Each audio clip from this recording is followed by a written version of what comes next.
Hello, and welcome back to Emmy Law's YouTube channel, your go-to source for valuable insights on legal matters. I'm your host, CEO, and founder of Emmy Law, and today we're going to be talking about Mareva Injunctions, or what is often referred to as freezing orders. And I can tell you that litigators love bringing these interlocutory orders, especially when they have what appears on the surface a strong case.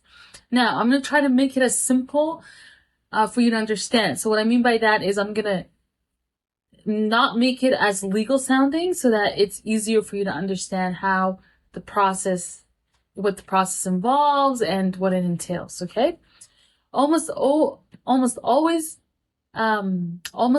you're never sure whether you're going to win or settle your legal case and as every good lawyer, when asked what are my chances of success, would answer with it depends. Because really, it depends.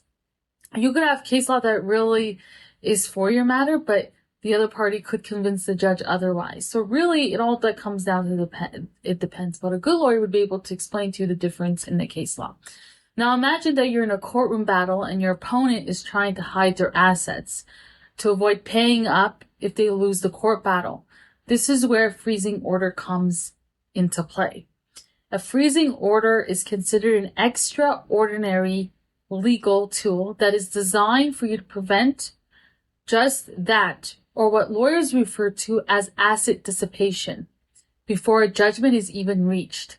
Whether that is resolving your legal dispute through alternative dispute resolution, or usually waiting a number of years to have your trial heard and a court rendering a decision in the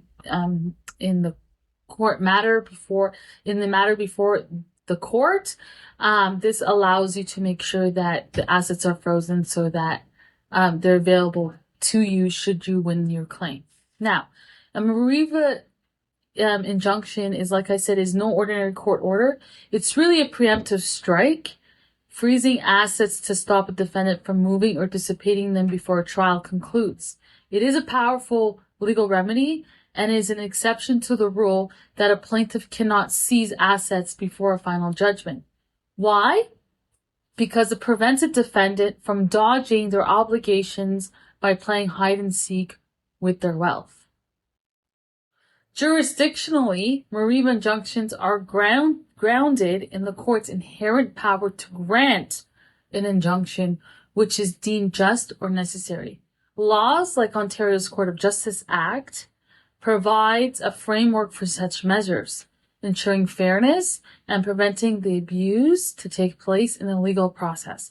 But how does one secure a Mareva injunction, you might ask?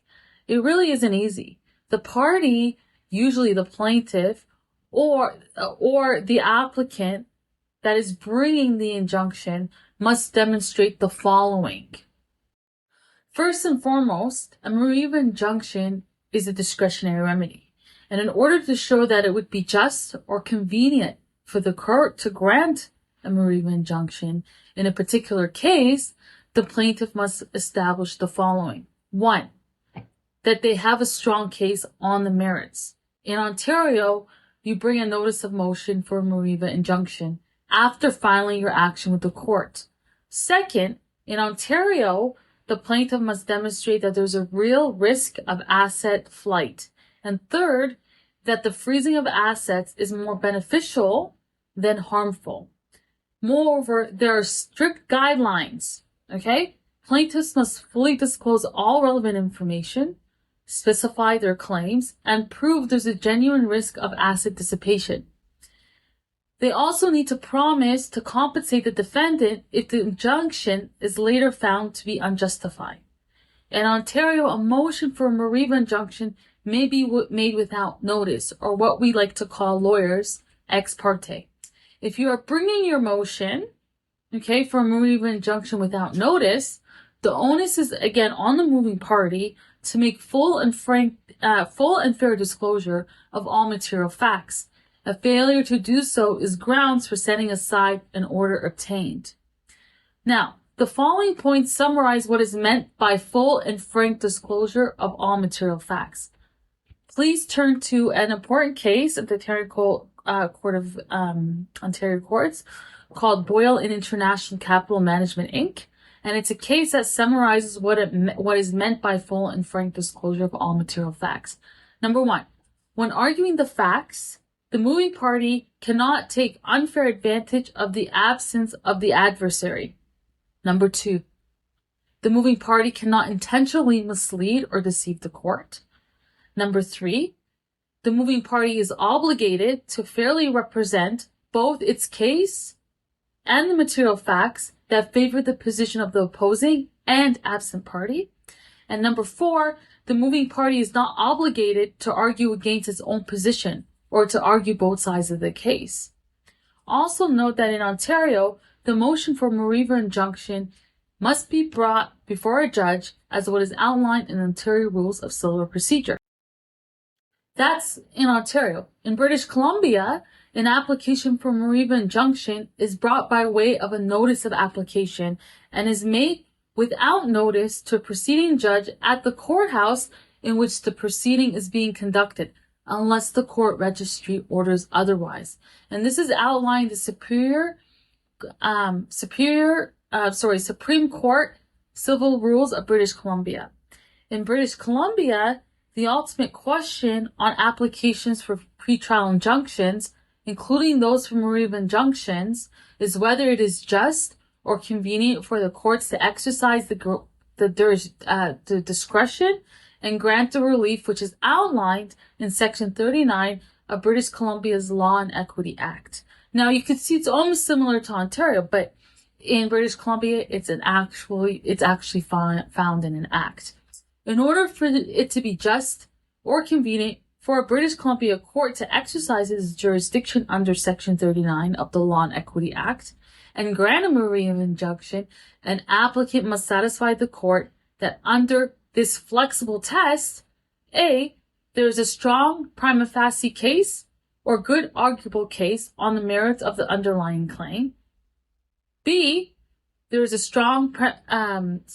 balancing the justice and the interests and convenience of the parties favors granting the injunction when considering all factors, including if the defendant holds assets inside or outside British Columbia or both, whether there's evidence of real risk of disposal or dissipation of those assets that would impede the enforcement of any favorable judgment to the plaintiff, the risks of irreparable harm, the potential effects of third parties, and factors affecting the public interest if applicable. As you can see, as mentioned before, there are similarities between Ontario and British Columbia when it comes to granting Mareva injunction and the test that has to be met. Here's the kicker. A court with jurisdiction over the defendant can freeze assets worldwide. This ensures that dodgy moves to evade justice won't succeed, no matter where the assets are stashed. The British Columbia Court of Appeal has long endorsed Mareva injunction orders that include discovery in aid provisions requiring targets of orders to swear affidavits listing their assets.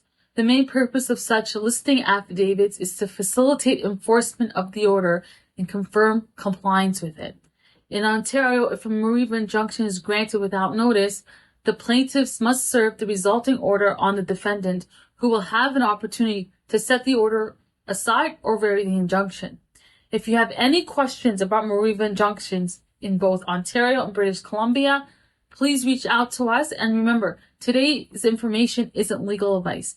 If you need personalized guidance, reach out to us at 416-923-0003 or by email at intake@melaw.ca. If you found this video helpful, don't forget to hit the subscribe button for more insightful content. We appreciate your time and look forward to seeing you in our next video. Until then, take care.